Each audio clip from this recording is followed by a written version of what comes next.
Je voulais vous parler d'une personne qui s'appelle Joseph Sèvres. Il est né donc en fin donc, du XVIIIe siècle dans la ville de Lyon et il a fait une carrière militaire auprès de Bonaparte. Donc il a monté les grades de l'armée et au moment donc de la chute de l'Empire, il a décidé cette fois-ci de se diriger vers l'Égypte où il a proposé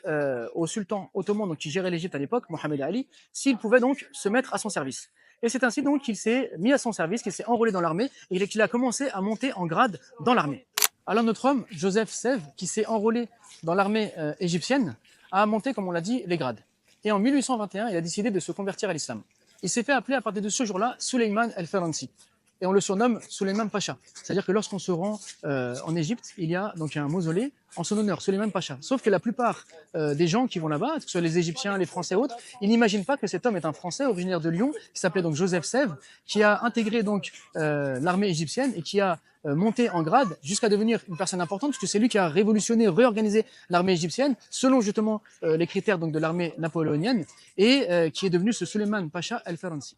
Notre homme, Joseph Sèvres, qui est devenu donc maintenant Suleiman Pacha el-Faransi, lors d'une de ses missions en France, a été reçu par le roi de l'époque. Le roi de l'époque donc s'appelle Louis-Philippe, qui lui a remis la Légion d'honneur. Donc on voit comment cet homme, qui est né à Lyon, qui a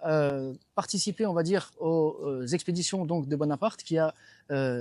monté les grades de l'armée napoléonienne jusqu'à se rendre en Égypte et cette fois-ci monter les grades de l'armée égyptienne, devenir donc une personnalité importante en Égypte au point donc il y a un mausolée en son nom et qui s'est donc converti à l'islam se faisant appeler Suleiman Pacha el-Faransi, est un homme originaire de France et qui est un peu le symbole de l'amitié franco-musulmane et de ce qu'un homme français converti à l'islam peut réaliser en terre d'islam tout en conservant un lien avec son pays d'origine puisqu'on le voit, il a eu la Légion d'honneur qui lui a été donnée par le roi Louis-Philippe. Joseph Sèvres, alias Suleiman Pacha el-Faransi, n'est autre que